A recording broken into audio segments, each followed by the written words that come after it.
run towards the pain of your customer. So what is the biggest thing that you can take off their plate? In the early days, you have a number of key theses around that. Solving those problems oftentimes in ways that don't scale is the fastest way to start growing your company quickly. Hey, welcome to Sit Down Startup Founder Podcast. I'm your host, Adam O'Donnell, former founder and VC. I now work at Zendesk for Startups, where we offer 6 months free use of Zendesk for qualified high growth companies.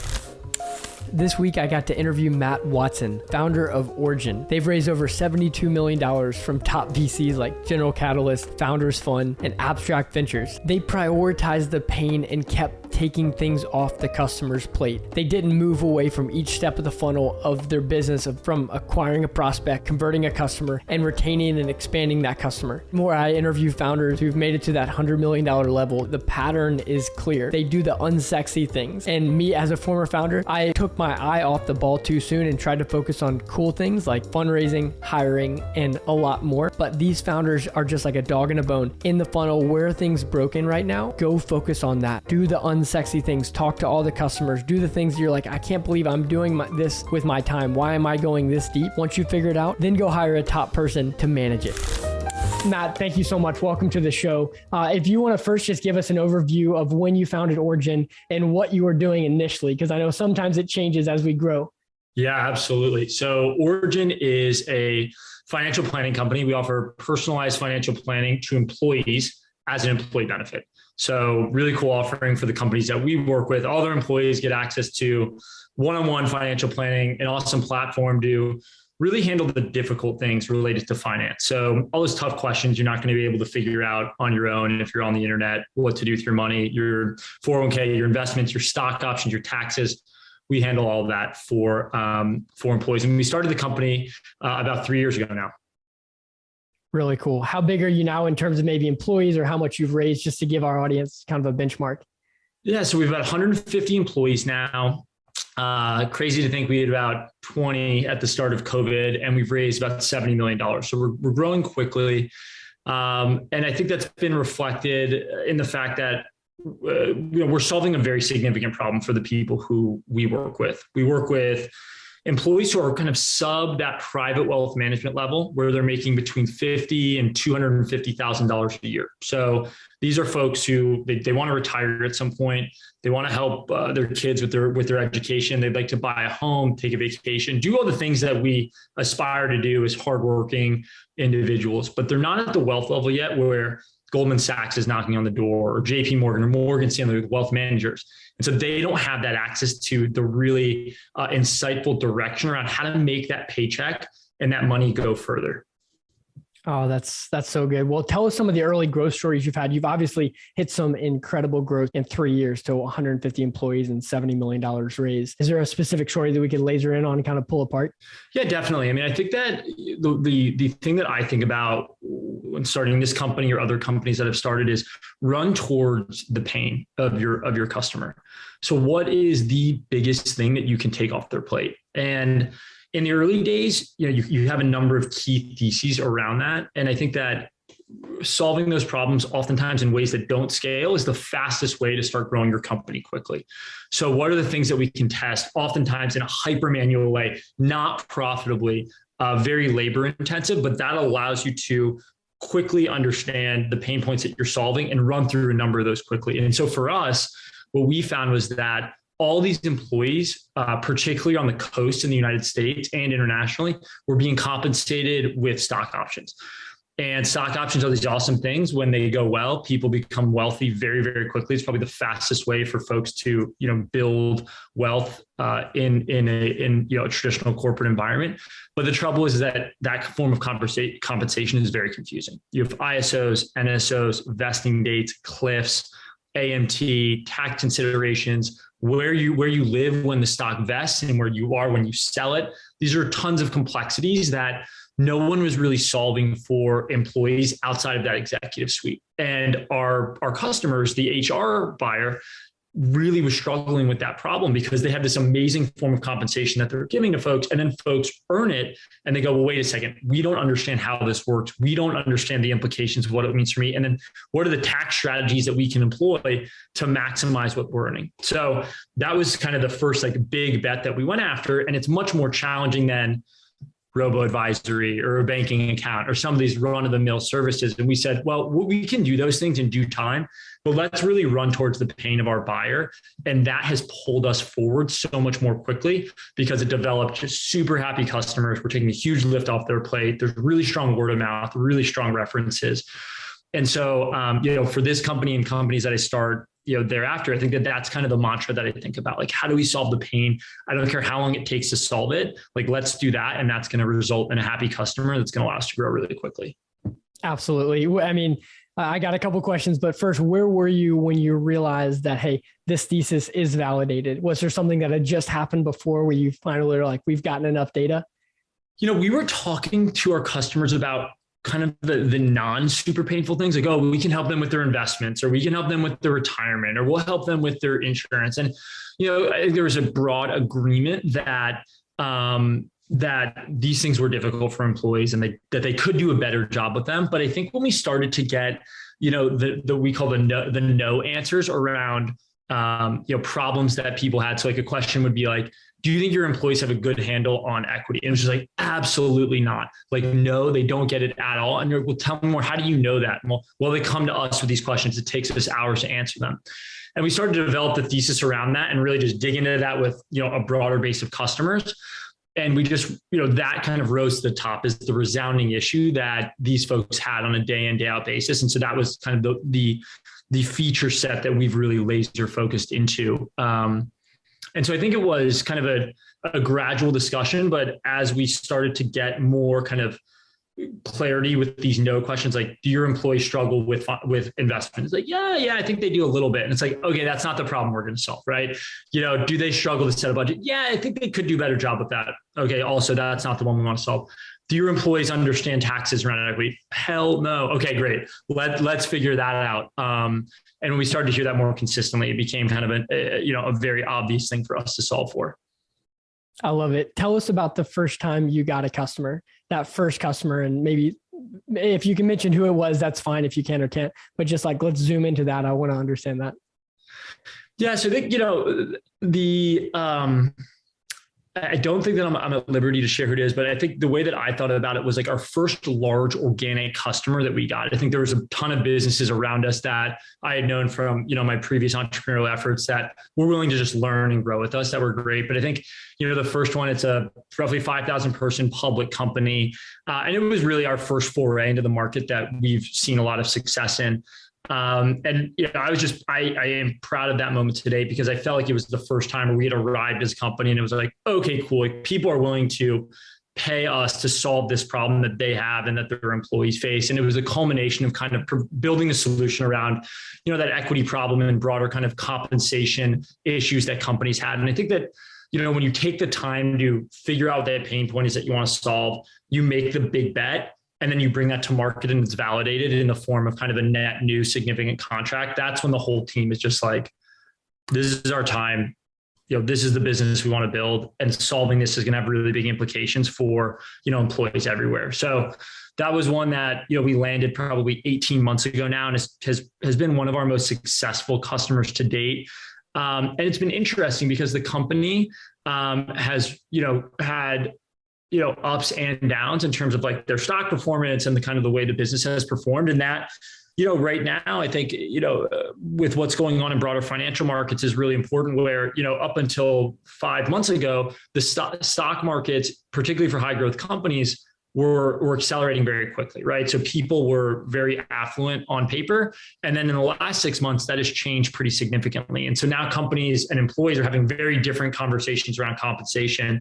And I've been, really proud to work with that initial customer through both of those phases where it was, up and to the right and then down to the right, and really be a partner to them through that.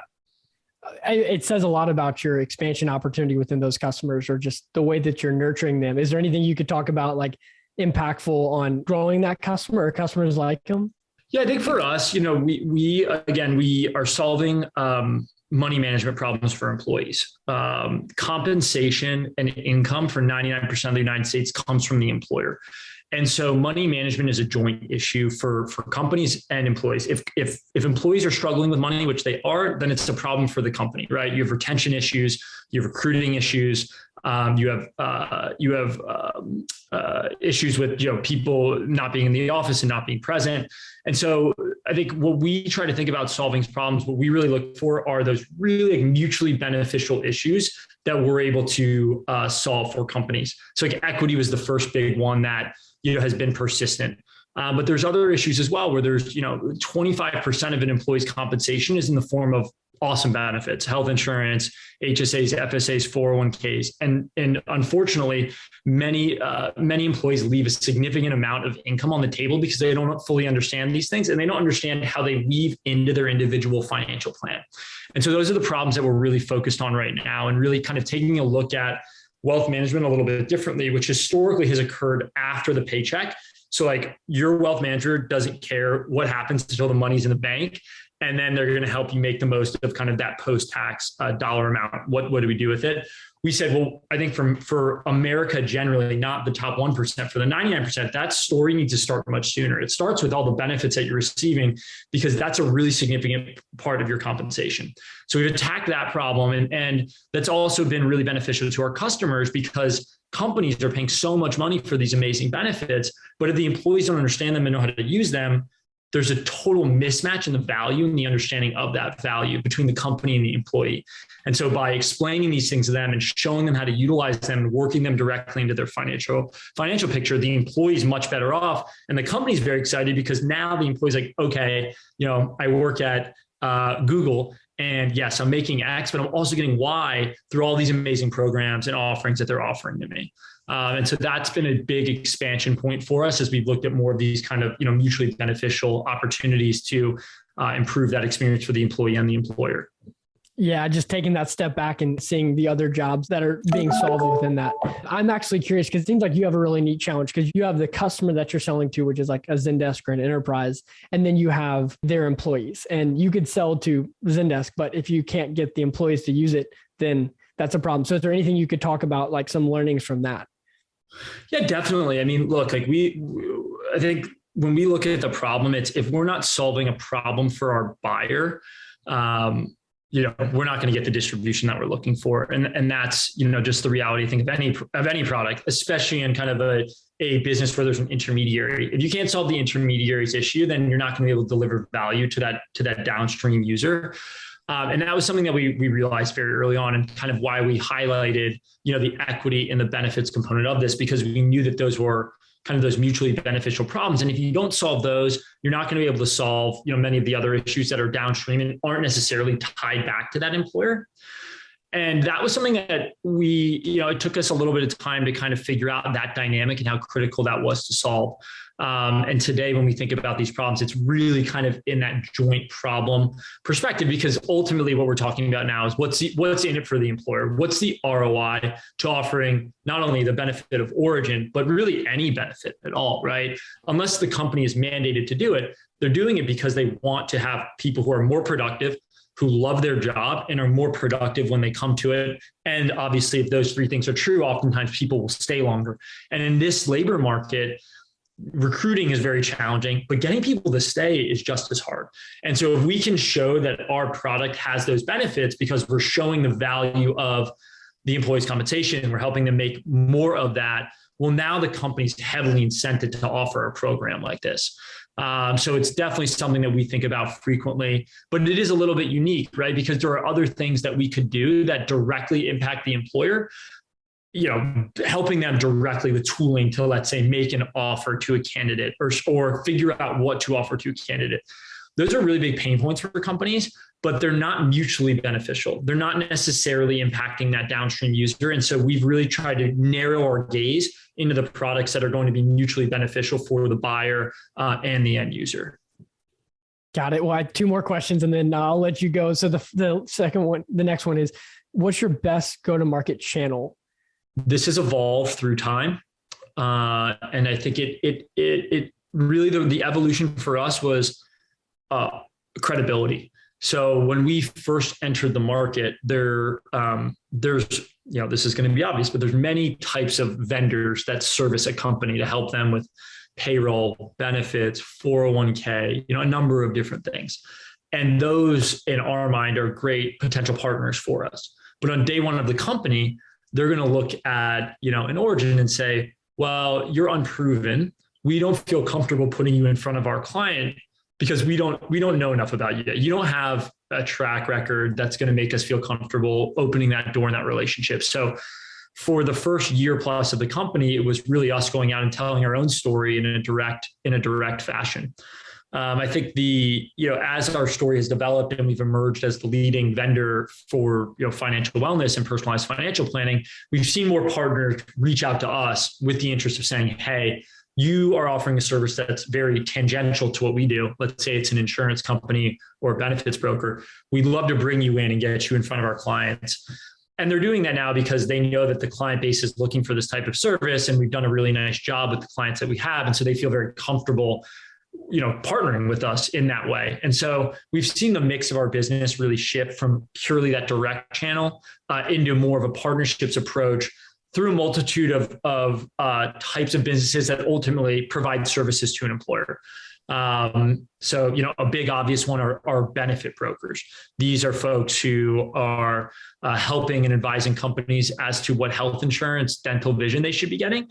And really in that capacity, they're advising them on their entire benefits program. And so we've slotted in really nicely into those relationships. But, again, it shifted. And I imagine that as we grow, it'll shift again. So really always trying to think about who are the natural partners that can benefit from offering Origin that we, of course, would benefit from as well. Ah, man, that's so good. Last question. What's your superpower as a founder? I think that my superpower as a founder is being resilient. So I think that when you look at these startups and you look at, if you Google my company right now, there's, I don't know, a handful of articles about us that make it seem like we're the greatest thing since sliced bread. I think that all the stuff that happens in between those articles is what ultimately, determines whether the company will be successful or not. And the vast majority of it is, very difficult, not fun, really tough customer problems. And that's one thing I wish that, the media kind of covered more frequently is how much of this stuff is just grinding it out. Like no glory, no, front page in the news, just plugging away at it, staying true to why you started the company and just no matter what, being steadfast in your vision to do that while also being really flexible in the way that you're going to get there. And that's something that, we definitely embodied at my first company and that we embody at Origin is just, be consistent, plug away, know that there will be a lot of adversity and expect it. And that makes kind of the tougher things a lot easier because that's just a part of business and that served us really well. Boom. Thank you so much for your time. Thank you. That's a wrap. Thanks for listening. Make sure to subscribe on Apple, Spotify, and Google. If you want to learn more about Zendesk for Startups and our free offer, please check out our website at zendesk.com/startups.